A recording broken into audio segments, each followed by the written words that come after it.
O amor de Jesus é mais vasto que o mar, sustém-me na provação.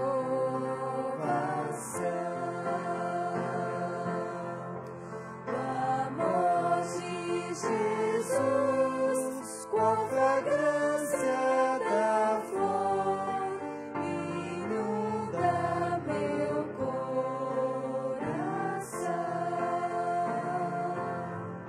Sua paz dá-me calma e prazer. Eu sei que há um céu para mim. A Cristo Jesus, minha vida darei, por seu grande amor sem fim.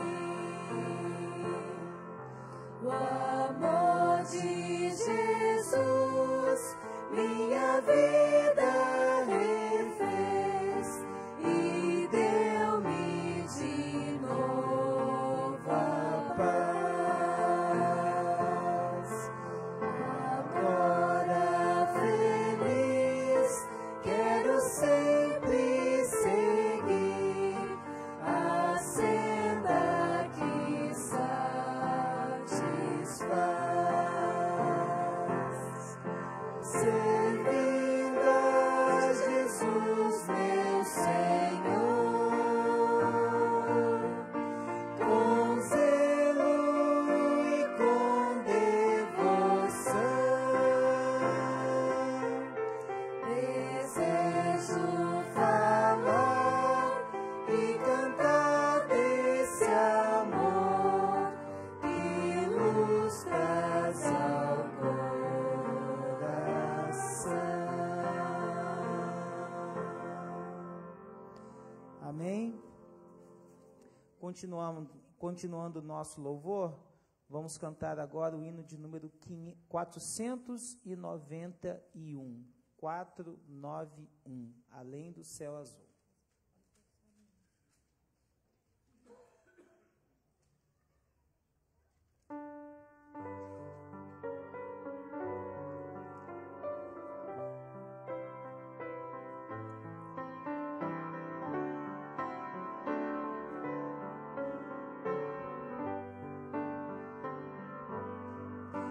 Além do céu azul, foi Jesus preparar um lar pra dar a quem a vitória alcançar. Anelo conseguir a vida no porvir, com fé no meu Senhor Jesus. Bem sei que eu de mim nada tenho pra dar, mas sei que meu Jesus já me veio salvar. Agora quero eu ter fé no coração, até seu rosto ver.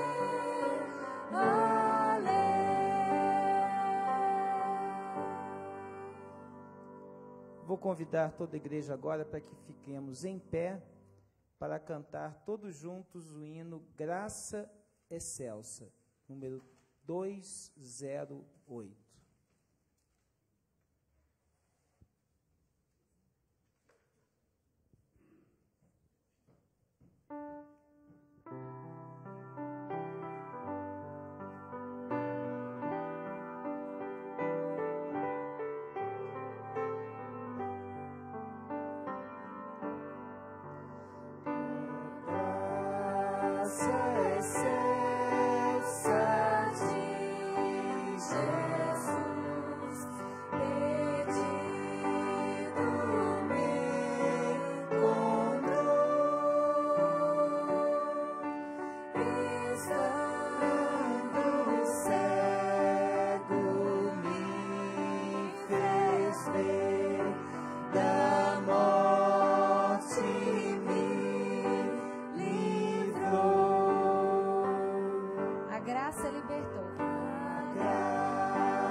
Vamos nos colocar de joelhos para buscarmos a presença de Deus em nosso meio.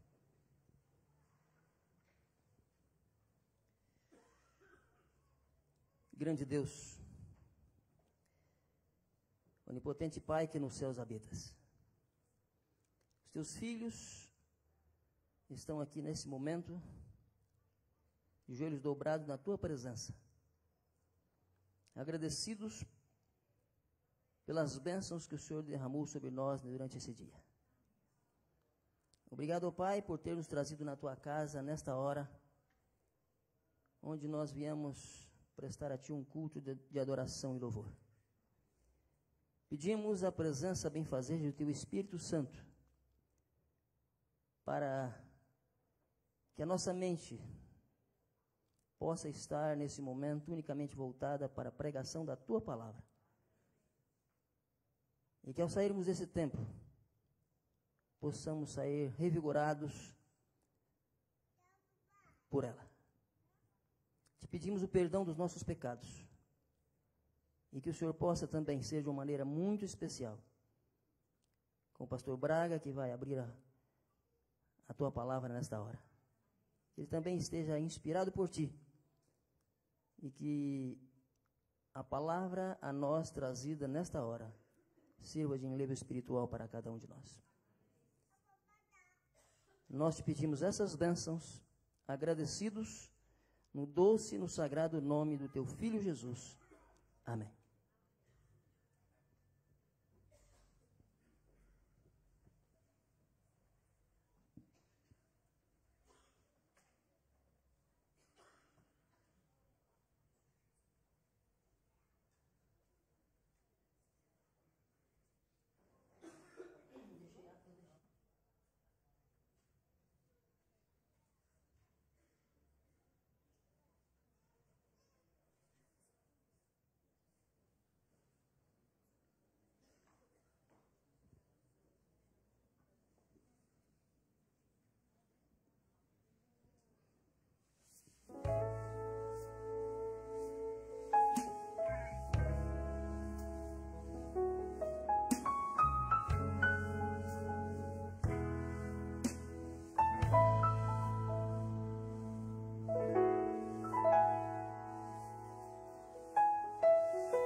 O sol, eu faço minha oração e espero tua resposta. E à noite ao me deitar, durmo em paz, pois sinto-me seguro só em ti, seguro em teu cuidado. Só tu respondes o meu chamar e entendes meus medos, aceita os meus defeitos.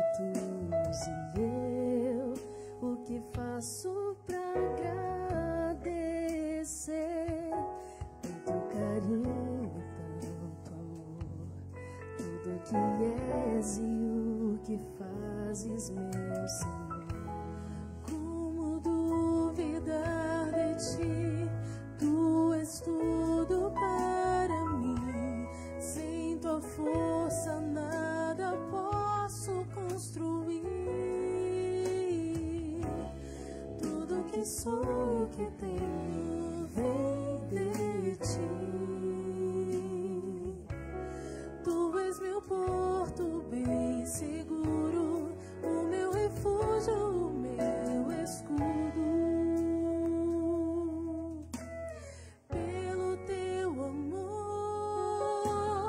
Hoje eu posso entrar em tua casa, meu Senhor, e adorar no santo templo. E quem eu sou para merecer tua presença e teu favor, Senhor, eu reconheço que sou pequeno diante de ti, Sou apenas pó e barro. Será que um dia serei capaz de fazer tua vontade? Ajuda-me, transforma-me, Senhor. Como duvidar de ti? Tu és tudo para mim. Sem tua força nada posso construir. Tudo que sou eu que tenho vem de ti.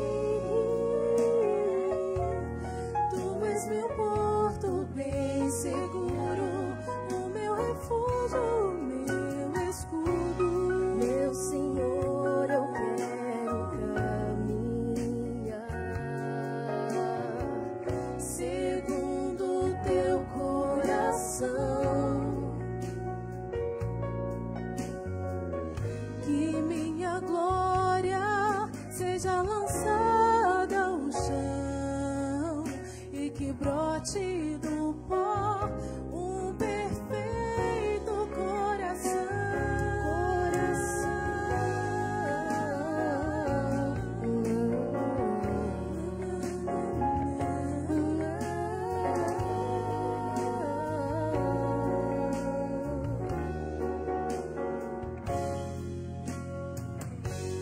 Como duvidar de ti? Tu és tudo para mim.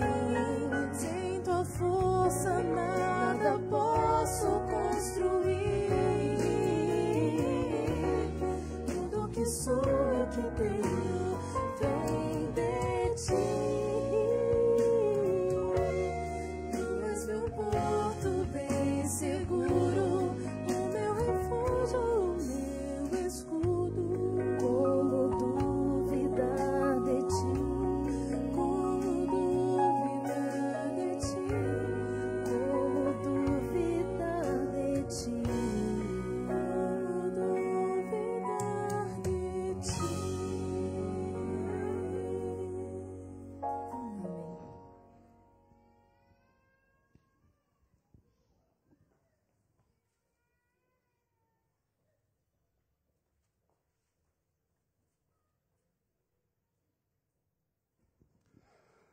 Nós teremos na próxima sexta-feira uma Santa Ceia especial.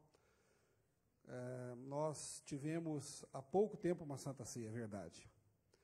Mas achamos por bem, o pastorado da igreja, o ancianato, de que tivéssemos mais uma Santa Ceia, em virtude de, no período que nós ficamos no nosso exílio, ficamos exilados lá naquele galpão, nós, pelas condições do lugar, que eram muito precárias, nós apenas tivemos uma Santa Ceia em um ano inteiro. Então agora nós estamos com saudade, com fome, né, do corpo e do sangue de Jesus Cristo, por assim dizer. E nós teremos na sexta-feira uma Santa Ceia especial. Nós procederemos de maneira diferente. A partir das 19h15, nós já teremos condições de receber as pessoas para o lava-pés. Então, ao chegarem à igreja, vocês serão orientados dos lugares onde estarão disponíveis os materiais para processar o lava-pés. E 8 horas ou 20 horas em ponto, todos devem estar aqui dentro para que nós iniciemos a Santa Ceia. Então, não se esqueça de chegar mais cedo, não deixe para a última hora. A partir de 19h15, nós já temos condições de recebê-los para o lava-pés. Assim que proceder o lava-pés, venham para a igreja, e aí nós teremos aqui já um serviço de louvor a partir das 19h30, e nós cantaremos juntos, agradecendo a Deus pela semana, e assim participaremos pontualmente às 20 horas da Santa Ceia. Que Deus abençoe a todos. Que Deus abençoe mais uma vez o pastor Braga na exposição da palavra. É o que nós rogamos ao Senhor. Amém.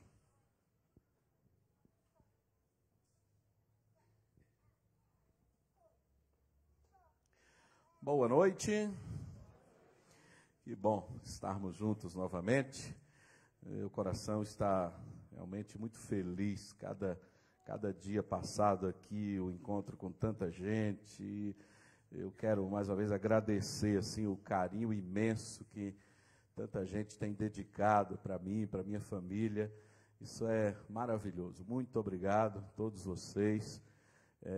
Lá o Eli e a Jane, que estão nos hospedando também, assim, com um carinho muito grande. Muito obrigado para todos vocês. Uma palavrinha sobre a ceia, né?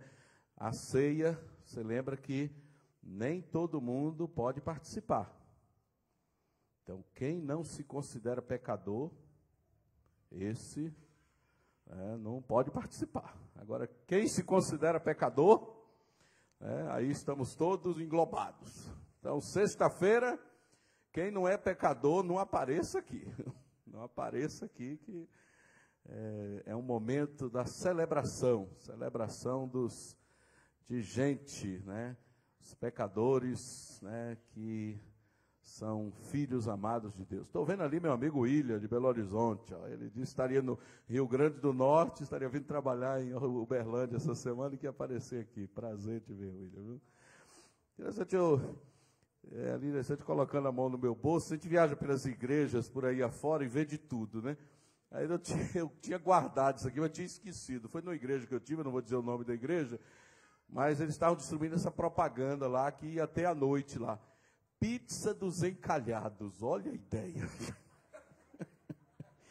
Olha a ideia, né? Pizza dos encalhados. Eu guardei isso aqui, tinha esquecido, mas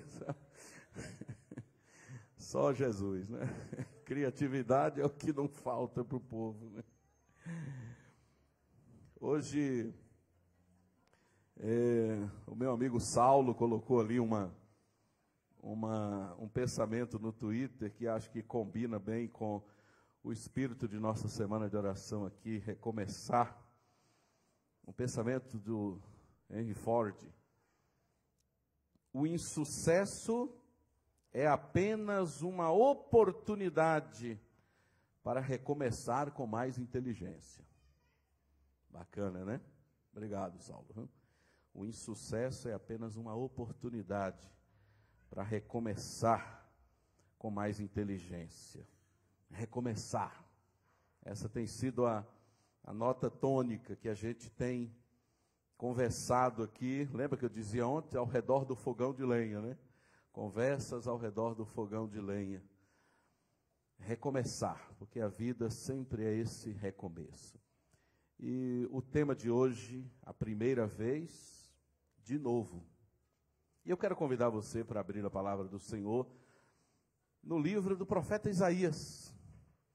Profeta Isaías, quero saudar os amigos que nos assistem pela internet, que Deus abençoe você onde quer que você esteja, que a palavra de Deus seja viva no seu coração nesse momento.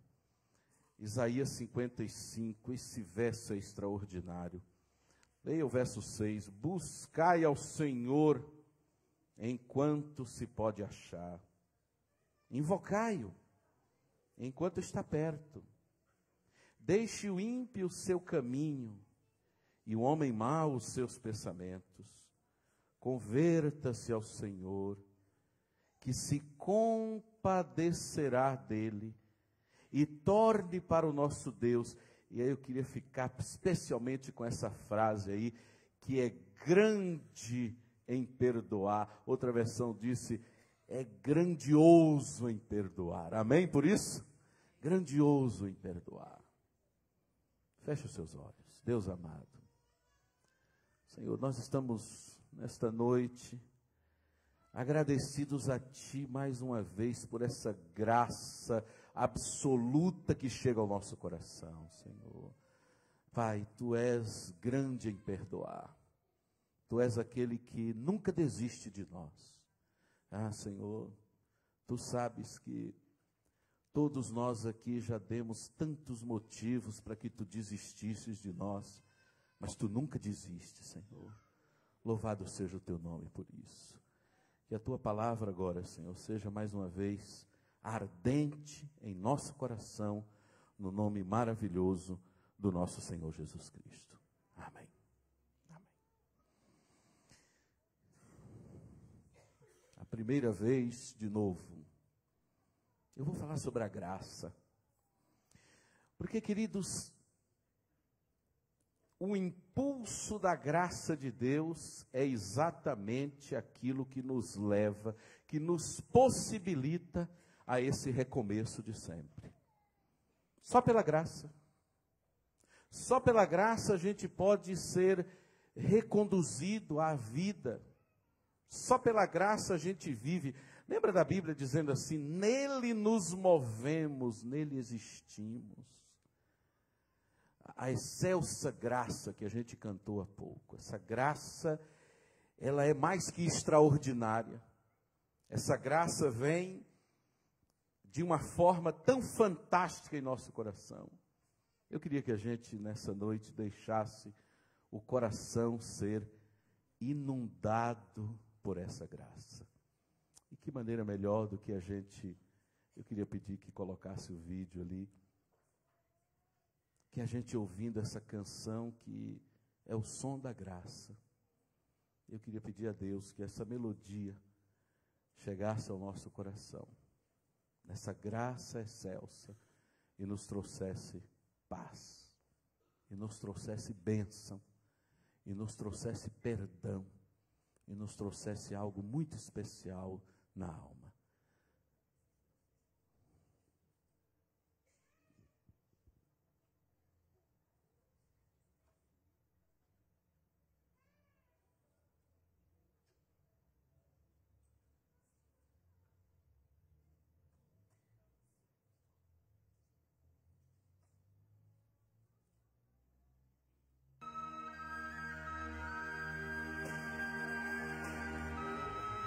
Coma de F.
Coma de F, fica a tela cheia.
Bom, ainda bem que a graça de verdade não demora tanto a chegar.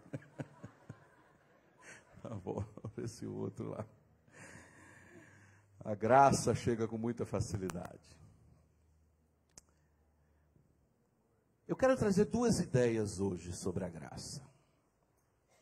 Duas ideias que, juntas, elas nos levam a entender exatamente o que é o amor de Deus.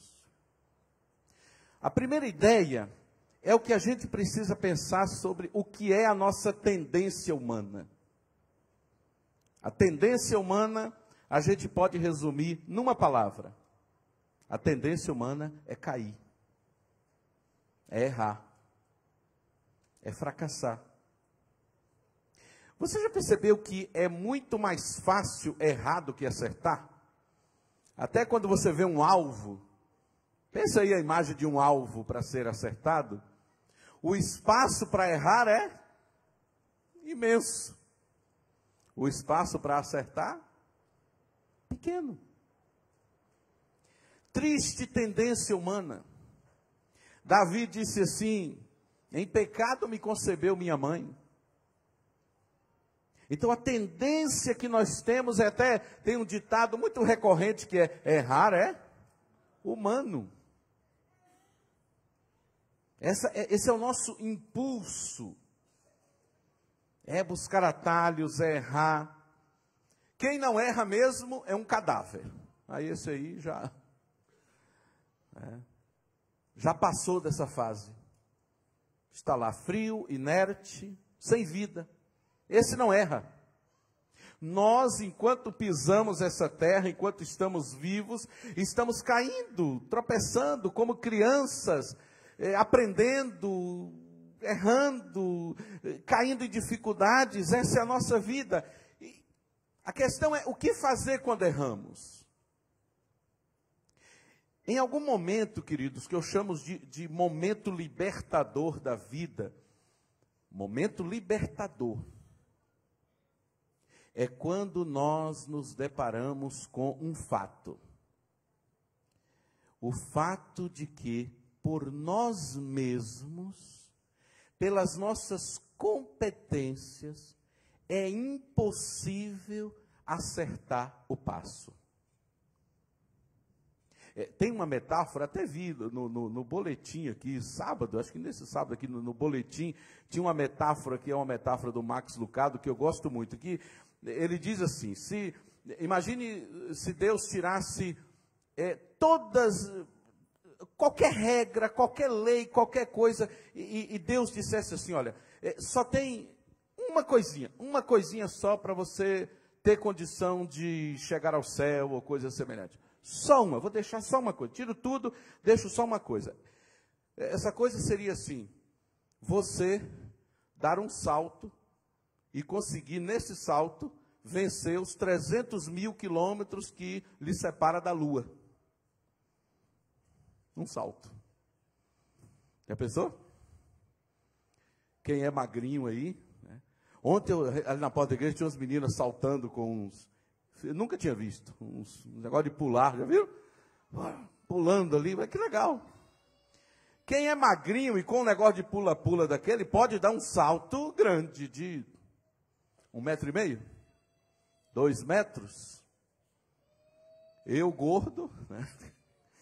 O cara podia me humilhar, dizer: ó, dei um salto de 2 metros, você 50 centímetros. O que são 2 metros comparados a 300 mil quilômetros que nos separa da Lua? É uma metáfora assim muito simples e eu acho muito clara do que é a nossa insuficiência, a falência dos nossos recursos para, por nós mesmos, obtermos a salvação. E quando nós erramos, aí vem uma frase, uma palavra. Quando nós erramos, queridos, nós precisamos entender que nós somos, é uma palavra do apóstolo São Paulo. Ele usa essa palavra muitas vezes nos seus escritos. Nós somos indesculpáveis. Não tem desculpa. A pior coisa que a gente pode fazer com o erro é usar a desculpa. Usar a desculpa. Porque nós somos indesculpáveis, não tem desculpa. A desculpa é... Eu ouvi uma vez uma palestra do um psiquiatra muito famoso, esqueci o nome, Paulo Gaudêncio, doutor Paulo Gaudêncio. Assisti um seminário com ele uma vez. Ele colocou um conceito que eu nunca esqueci, sobre desculpa. Ele disse assim, que o pior tipo de desculpa, sabe qual é? Qual é o pior tipo de desculpa? A desculpa verdadeira. Esse é o pior tipo. Por que é a pior? Porque ela é verdadeira. Eu não sei, né? Eu não consigo fazer. Quando eu uso uma verdade como desculpa, isso se torna a pior desculpa. Então nós, nos nossos erros, nos nossos fracassos, nas nossas quedas, nós somos de fato indesculpáveis. Não adianta ficar desculpando, foi por isso, foi por aquilo. Então por nós mesmos nós somos completamente incapazes de acrescentar 1 centímetro que seja à nossa estatura espiritual. Já vi um pessoal por aí que gosta de proclamar essa coisa da perfeição, e sofre por causa da perfeição, e não faz aquilo, não faz aquilo outro, e vive uma religiosidade doentia. A religiosidade pode adoecer uma pessoa. Quando uma pessoa faz, não aquilo que Deus pediu, mas aquilo que ela inventa na sua cabeça. Aí se torna doente. Doente. Por causa da espiritualidade. Olha que contrassenso. Então, por nós mesmos, não conseguimos acrescentar 1 centímetro que seja. Nós todos que vivemos no Evangelho, quão facilmente nós descobrimos na nossa vida que velhas compulsões que pareciam estar mortas, facilmente elas retornam. Já descobriu isso? Velhas compulsões, aquele velho homem. Tem quem é da área de saúde vai lembrar dessa estudiosa, ela foi uma mulher que revolucionou os tratamentos com os pacientes terminais, Elizabeth Kubler-Ross. Elizabeth Kubler-Ross tem um pensamento fantástico. Ela disse assim: há um Hitler dentro de cada um de nós. É só dar oportunidade que ele se manifesta. Ô, bagaceira. É meio assim com você? Não tem uma coisa ruim aqui dentro que se manifesta que horas? Comece a zangar para ver. A capacidade que o ser humano tem de fazer o mal, ela é ilimitada. Assim como a capacidade de fazer o bem. Há um Hitler. Paulo coloca de outra forma, mas o sentido é o mesmo quando ele diz em Romanos 7, né? O bem que eu quero fazer, isso eu não faço, o mal que eu não quero fazer, isso eu acabo fazendo. Miserável homem que sou. É complicado. Esses somos nós. Seres humanos, indesculpáveis com os nossos erros. Então, para que apelamos se essas velhas compulsões voltam? Porque é aí que nos enchemos de... Aí vem uma palavrinha danada. Por causa dos nossos erros, dos nossos pecados, das nossas compulsões, das nossas falhas, nós nos enchemos de uma palavrinha pequena e altamente destruidora. Qual é? Culpa. Culpa. Existem 2 tipos de culpa. Uma culpa que é saudável. Porque se nós não sentíssemos culpa, o que seria de nós? Uma pessoa que não sente nada, não tem emoção, não se sente culpada por uma coisa que fez, é uma pessoa impossibilitada de viver em sociedade. Torna-se um ser humano, você sabe. Ele não pode viver em sociedade. Porque ele não tem culpa. Ele não sente uma culpa. Então, o que é uma culpa saudável? É quando eu reconheço o meu erro. Eu reconheço, eu errei. Já viu como essas palavrinhas duas são tão difíceis de serem ditas? Eu errei. Essas palavras são libertadoras. Eu errei. Elas são libertadoras em nossa relação com Deus e com o próximo. Eu errei. Então aqui está a culpa saudável.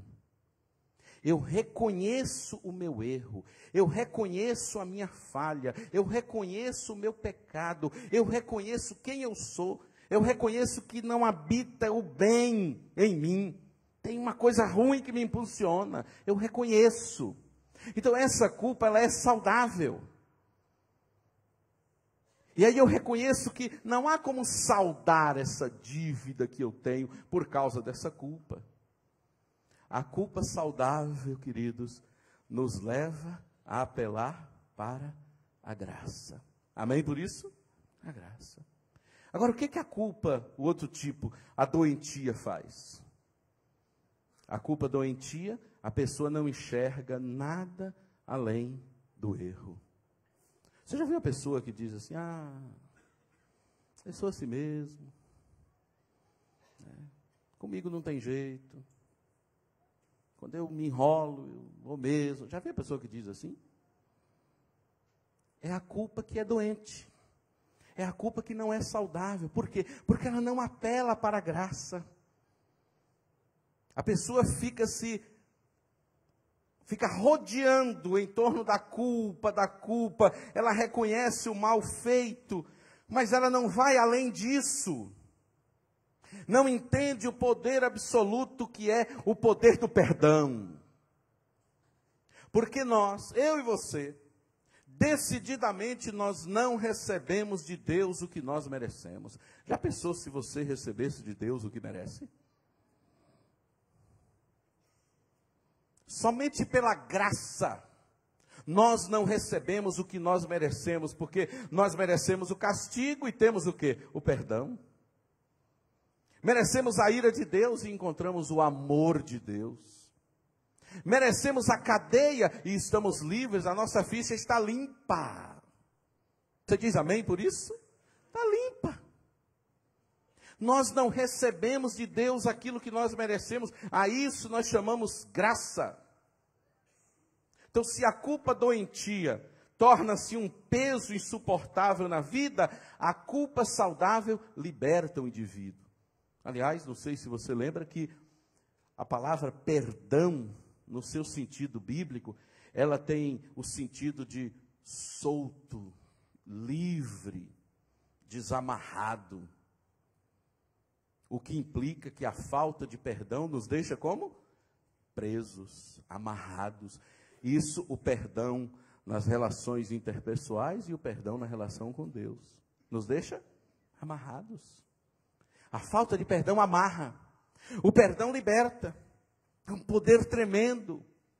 Quando a pessoa sente no coração que veio a graça e expulsou o medo. Então a culpa, ela torna-se, quando ela é doentia, ela torna-se uma experiência na qual para a pessoa o céu está desabando constantemente sobre ela. Você já viu naqueles desenhos animados que a pessoa vai andando e tem uma nuvenzinha preta em cima da cabeça? É assim.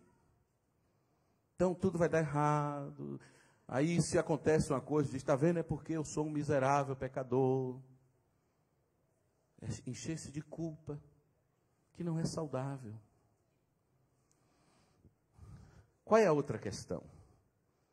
Eu disse que falei de duas ideias. As duas ideias são... A primeira é a tendência humana a cair, a errar. E a segunda é a graça absoluta de Deus.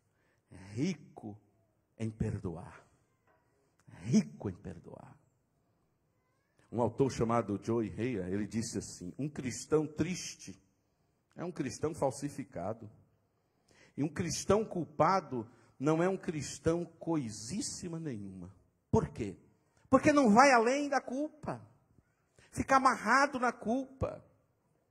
Sabe que, de alguma maneira, nas nossas doenças, nós temos medo de que Deus deixe de nos amar por saber quem nós somos.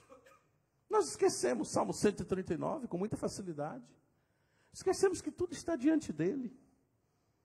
De alguma maneira nós achamos que se Deus souber quem eu sou, eu estou enrolado. Eu gosto muito de um autor chamado Brennan Manning. Muitos já devem ter lido Brennan Manning. Tem um livro dele, O Evangelho Maltrapilho. É um livro fantástico. Nesse livrinho, O Evangelho Maltrapilho, Manning, ele é um homem que experimentou a graça. Brennan Manning, ele é um alcoólatra. Não existe cura para o alcoolismo. Não existe. A pessoa pode ficar abstêmia durante 20 anos. Se no momento ela experimentar um gole, toda aquela carga volta. Brennan Manning é um homem que caiu muitas vezes. Ele sabe o que é a graça. Ele sabe o que é ir ao fundo do inferno, da lama. E ser resgatado de lá pela graça. Essa frase aqui é dele. Olha que coisa. Minha consciência mais profunda a respeito de mim mesmo é de que sou, se delicie com isso, profundamente amado por Jesus Cristo e não fiz nada para conseguir isso ou merecer isso. Amém por isso? A minha consciência mais profunda, diz Brennan, é que eu sou. Essa é a nossa vida. Eu falava disso sábado, sou filho amado de Deus. A minha consciência mais profunda precisa ser essa, de que eu sou profundamente, não é pouco, profundamente amado por Deus.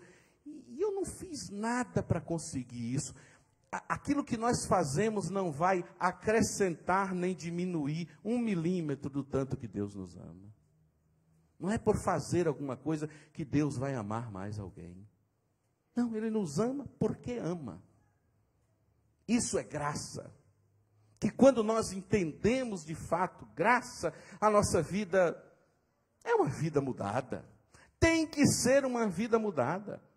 Deus nos quer de volta sempre. Esse recomeço. Presta atenção nisso. Deus nos quer de volta sempre, muito mais do que nós mesmos queremos voltar. Amém? Por isso, Deus lhe quer, muito mais do que você quer voltar ou quer estar com Deus. Esse é o anseio de Deus. Tem um autor, se você nunca, eu gosto muito de, às vezes, indicar livros. Se você nunca leu, leia Henry Nouwen. Um homem de uma experiência com Deus incrível. Tem um livro dele sobre o filho pródigo, chamado A Volta do Filho Pródigo. Você talvez nunca lerá nada sobre o filho pródigo que seja tão profundo quanto esse livro, A Volta do Filho Pródigo. Henry Nouwen é um homem que ele foi catedrático na Universidade de Harvard por mais de 20 anos. Um homem brilhante. Ele viajava o mundo fazendo conferências, falando de suas ideias. Nos últimos anos de sua vida, Nouwen tomou uma decisão radical. Ele chama esses de os melhores anos de sua vida. Sabe o que ele foi? O que ele fez? Ele deixou a sua cátedra em Harvard e foi para o interior do Canadá, num projeto chamado LEARC, que é um projeto que tem pequenas casas onde moram pessoas deficientes mentais que não conseguem se cuidar.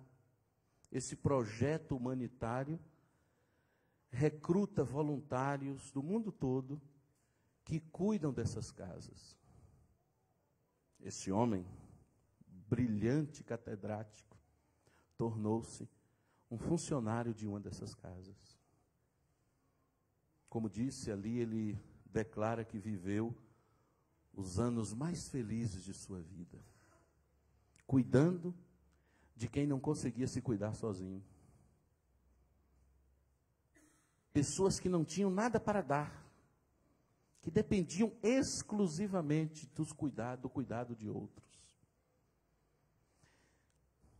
Noé tinha autoridade para dizer certas coisas.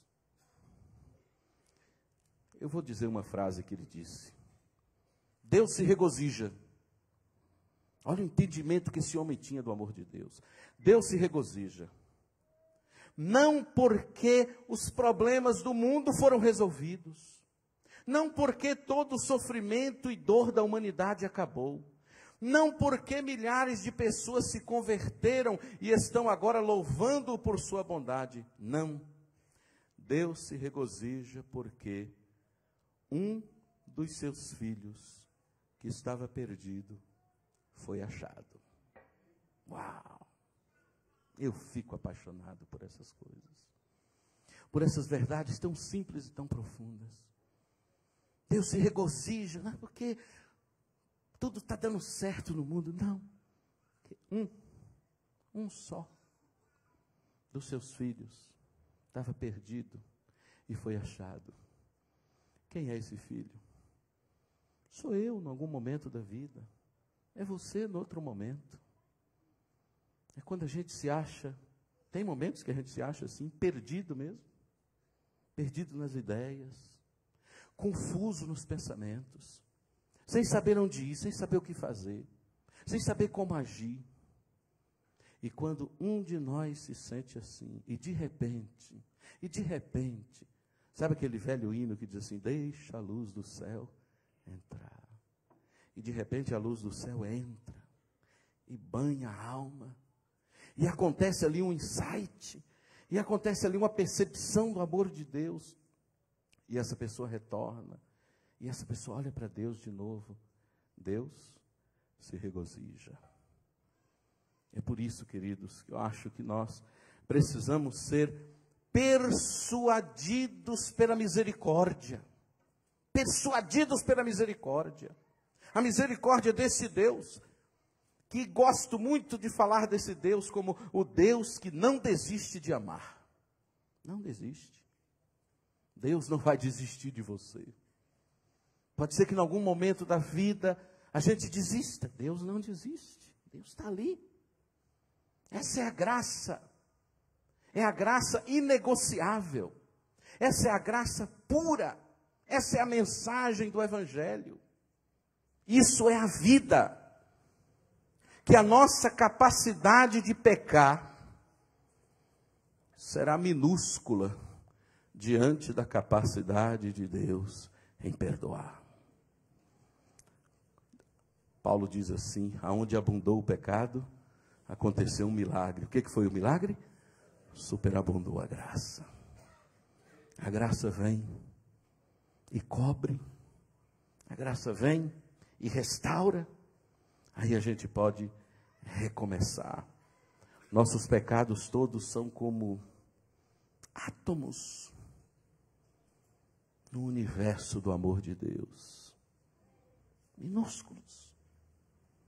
Diante da grandiosidade desse amor que perdoa, quando entendemos isso, nós deixamos de perguntar, porque, voltando à culpa nos leva a ficar perguntando, o que é que eu fiz, o que é que eu fiz, o que é que eu fiz.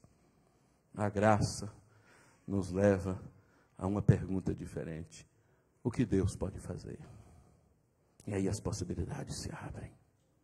O Deus que tudo pode. O Deus que salva.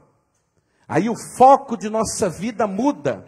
Muda de quê? Da nossa maldade. Deixamos de focar na nossa maldade, nas nossas tendências, no nosso egoísmo, nas nossas ruindades. O foco da vida muda da nossa maldade para a bondade de Deus. E então abraçamos a graça. E nos sentimos abraçados por este amor divino. Quando somos açoitados pelas furiosas ondas dessa vida, nós nos sentimos agarrados a essa graça. Isso é sentir o peso esmagador do erro, mas sentir o peso tremendo do amor de Deus, que vem que salva, que perdoa. Então permanecemos sempre voltando para Jesus. Eu escrevi um livro, alguns de vocês talvez leram, Uma Cana Rachada.